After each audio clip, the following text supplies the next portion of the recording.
The rain hadn't stopped since dawn. It fell softly against the stained glass windows of St. Mary's Church, whispering its own eulogy. Inside, candles flickered along the altar, their glow reflecting off the polished coffin that held what remained of Charles Ellis, my husband of 52 years. I sat in the front pew, my black-gloved hands trembling as I held his wedding ring, the gold dull with age. My eyes were dry. I had already cried all the tears I had. Around me, people murmured condolences I barely heard. "I'm so sorry for your loss" floated past like fog. Charles had been a good man, flawed yes but kind to his bones. Together we had built everything. Our home, our small business, our family. Especially our son David. My only child. My pride and joy. When I felt a hand on my shoulder, I turned to see him. Tall, well-dressed, but with that same restless impatience he'd always had. His wife Lila stood beside him, her perfectly painted lips forming a sympathetic smile that didn't reach her eyes. "Mother," David said softly, leaning close. "Are you holding up all right?" I nodded, unable to speak. His voice was gentle, but his eyes were cold. The priest began his sermon, words about faith and eternity filling the church. I tried to listen, but my mind kept slipping back to the days when Charles and I were young. The nights we sat on the porch, drinking tea, watching the stars. I remembered how he would laugh and tell me that we'd grow old together, that we'd always have each other. And now, I was alone. When the final hymn ended, the mourners rose. As people began to file out, I stayed behind for one last goodbye. I placed my hand on the coffin's smooth wood, whispering, "I'll take care of things, my love. I promise." As I stood, my knees aching, I heard laughter behind me. Faint, cruel, and careless. David's voice. I froze. "Finally he's gone," he whispered. I could hear the grin in his tone. "Now we just need to get rid of that old witch." The words sliced through the air, sharp and cold. For a moment, I couldn't breathe. I turned my head slightly, just enough to see him leaning toward Lila. She chuckled under her breath and whispered something back that I couldn't quite hear, but her smirk said enough. The room spun around me. My son, my only son, had called me an old witch. At his father's funeral. I stood there, rooted to the spot as the realization sank in. Every memory of his childhood flashed before me. The nights I stayed awake when he was sick, the sacrifices Charles and I made so he could go to college, the time I sold my jewelry so he could start his business. Every act of love now felt like a mistake carved in stone. I waited until they left the church before walking outside. The rain hit my face, but I didn't bother with an umbrella. I couldn't feel the cold anymore. My heart had gone numb. At home that night, I sat in the dark living room, surrounded by photographs. Charles smiling in his uniform, David as a child on his father's shoulders, the three of us at Christmas long ago. My tears came then, hot and heavy. But somewhere in that river of grief, something shifted. His words, cruel as they were, echoed again. "We just need to get rid of that old witch." Slowly my tears dried. My back straightened. My shaking hands stilled. If that's what they saw me as, an old witch, then perhaps it was time I learned how to be one. Because I would not let my husband's memory, or my own dignity, be buried alongside his coffin. That night, I lit a candle beside Charles's photograph and whispered, "They think I'm weak, love. But they've forgotten who built this family. Let them try to take what's mine. I'll be ready." And in the quiet flicker of that flame, something new was born within me. Not hate, but resolve. The old witch had just woken up. The days after the funeral blurred together like watercolors running in the rain. Every morning, I woke to silence. No Charles humming as he made coffee, no gentle teasing about my overcooked porridge. Only the ticking of the clock and the echo of my son's words looping in my head. "Now we just need to get rid of that old witch." I told myself I must have misheard. Perhaps grief had twisted his voice in my mind. But as the condolence cards stopped coming and the house grew emptier, I began to notice things that didn't add up.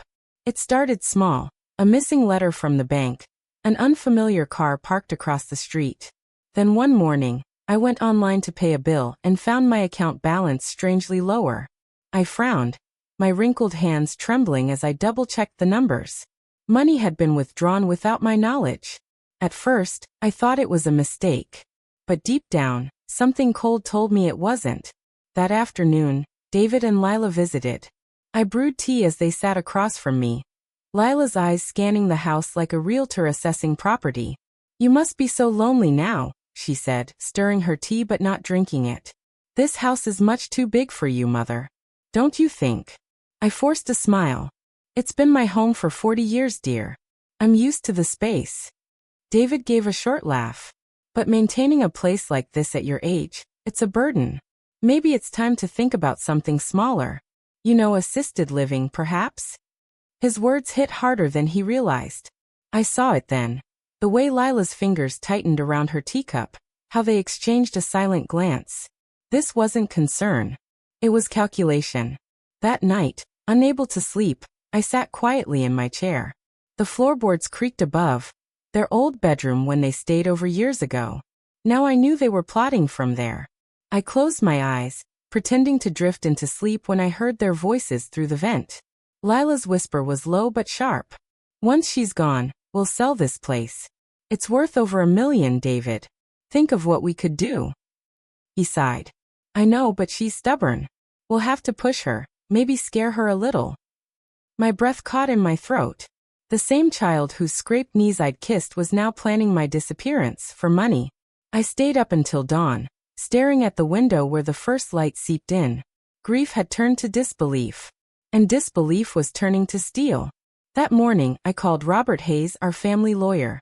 Charles had trusted him for decades, a quiet, honorable man with a kind voice.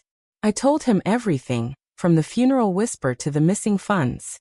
He listened silently before saying, "Mrs. Ellis, your husband foresaw this possibility. He made arrangements that even your son doesn't know about."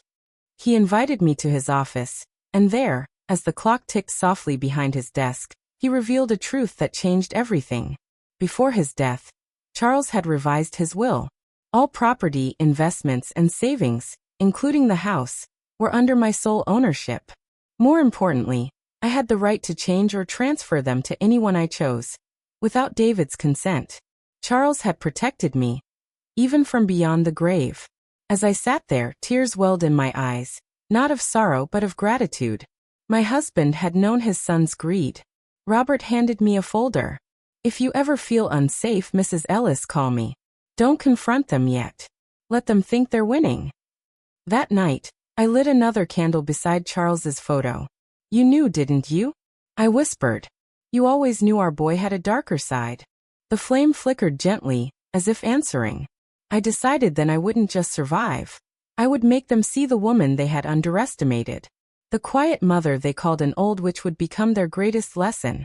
Because when love dies, something far stronger takes its place, resolve. And mine was only beginning to burn.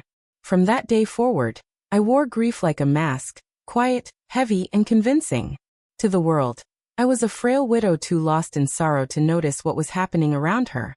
But beneath that mask, I was watching, listening, preparing. David and Lila began visiting more often, pretending concern while circling me like vultures waiting for their meal to stop breathing. They brought catalogs for senior homes, brochures with smiling nurses and green lawns. "Mother," David said one afternoon, setting a glossy booklet on my lap, "this place has excellent care. You'd be with people your age, and you'd have your own room. Doesn't that sound nice?" I looked up at him, my eyes watery but my voice soft. "And what about my home, dear?" He hesitated, glancing at Lila, who quickly replied, "Oh, we'll handle everything. We'll take care of it for you. You don't need to worry about anything." Her smile was too sweet, too rehearsed. I returned it with one of my own. "That's very kind of you, darling." Inside, my heart hardened further. That night, when the house fell silent, I went to the old oak desk in Charles's study. The smell of cedar and tobacco lingered faintly, his scent. I pulled open the drawers one by one, until I found what I needed. The folder Robert Hayes had given me. Inside it were the documents that proved I still owned everything. The house, the accounts, the stocks, all in my name. They thought I was weak, but I was armed with truth. I spent the next few days planning in secret. I called Robert and asked him to draw up new papers, a private trust under my maiden name, Margaret Brooks. I wanted everything transferred quietly, Without my son's knowledge. Robert hesitated. Are you certain, Mrs. Ellis? Once we move the assets, they'll be completely cut off. I smiled. That's exactly what I want. While the trust papers were being prepared, I played my part perfectly. I shuffled around the house, complained about my health, even let Lila convince me to see a doctor. The doctor, bless his heart, said I was in remarkable shape for a woman my age. But I made sure David believed otherwise. He began to speak to me like a nurse to a patient.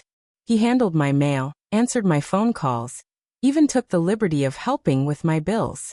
Little did he know, every step he took closer to my finances only trapped him deeper in his own greed. Then one evening they came with papers in hand. Mother, David said, his tone dripping with fake gentleness, we just need your signature here. It's a simple property transfer. You'll still live here for now, but it'll make things easier down the line, legally speaking. My fingers trembled as I held the pen. Not because I was scared, but because I had already planned my countermove. Robert had given me identical documents, except mine would reverse the transfer and legally evict them if they tried to claim ownership. Of course, dear, I said sweetly, signing the papers with careful strokes. You've always looked out for me. They exchanged smug glances. That night, as they celebrated downstairs with wine, I sat upstairs by the window, the moonlight silvering the edges of the documents in my hand. The real ones. The ones that would soon end their game. I whispered to Charles's photograph. Do you see, love? Our boy has forgotten who raised him. But he's about to remember. By the end of that week, the trust was finalized. Every asset, including the house, was legally mine alone. I even arranged a small seaside cottage for myself, far from the noise of betrayal. All that remained was timing. They thought they had finally won. But the truth was, I was merely letting them dig their own graves. The witch they wanted gone had already written the spell. And when it broke, there would be no escape. A week later, the storm finally broke. The sky was gray when David and Lila pulled up the driveway, their sleek black car glistening from the drizzle. I watched from the window as they stepped out, umbrellas open, expressions smug. They were certain this was the day I'd be moving out. I made tea the same way Charles liked it, strong, no sugar. The house was quiet except for the ticking clock and the rain against the glass. My lawyer, Robert Hayes, sat calmly at the dining table with a folder beside him. Everything was ready. The doorbell rang. David entered first, his voice falsely bright. Mother, we thought we'd help you pack a few things today. I smiled faintly. How thoughtful. Lila's eyes darted to Robert. Who's this? Mr. Hayes, I said smoothly, pouring tea. Your father's lawyer. He's helping me with a few papers of my own. David stiffened slightly. Papers? You didn't need to. Oh, but I did. I interrupted softly, sliding an envelope across the table toward them. You'll want to read that. He hesitated before opening it. As his eyes moved down the page, the color drained from his face. Lila leaned over his shoulder, then gasped. What is this supposed to mean? She snapped. Robert adjusted his glasses. It means, Mr. and Mrs. Ellis, that this property, and all financial assets belonging to the estate of Charles and Margaret Ellis, are now held under the sole ownership of Mrs. Ellis through the Brooks Trust. Any unauthorized occupation or interference will be considered trespassing. David's jaw tightened. Trespassing? This is our house. We've handled everything for her since Dad died. Handled? I echoed, my tone sharp enough to make him flinch. You've stolen, plotted, and lied. You called me an old witch at your father's funeral. His mouth fell open. You heard that? I heard everything, I said quietly. Every whisper. Every plan. Every word about selling the house once I was gone. For once, the room was silent. Even the rain seemed to pause. Lila's face twisted with anger. You can't do this to us.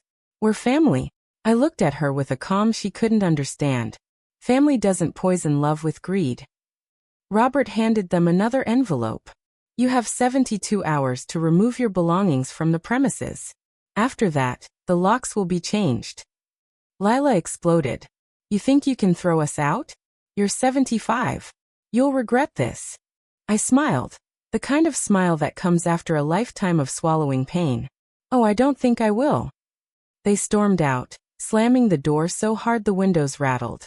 For a long time, I just sat there, feeling the stillness sink into my bones. The war was over. That evening, I walked slowly through each room, touching the furniture Charles built by hand, the walls we painted together, the memories still clinging to every corner.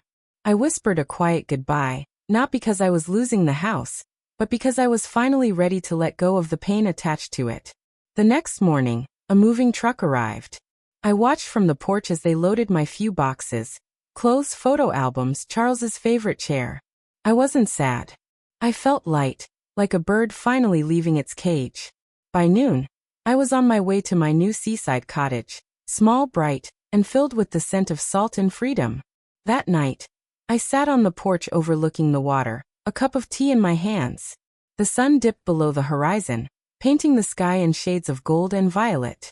I felt Charles beside me, not as a memory but as peace. I whispered, "They called me a witch, love, but witches survive." And for the first time in a long while, I smiled, not out of victory but out of quiet strength.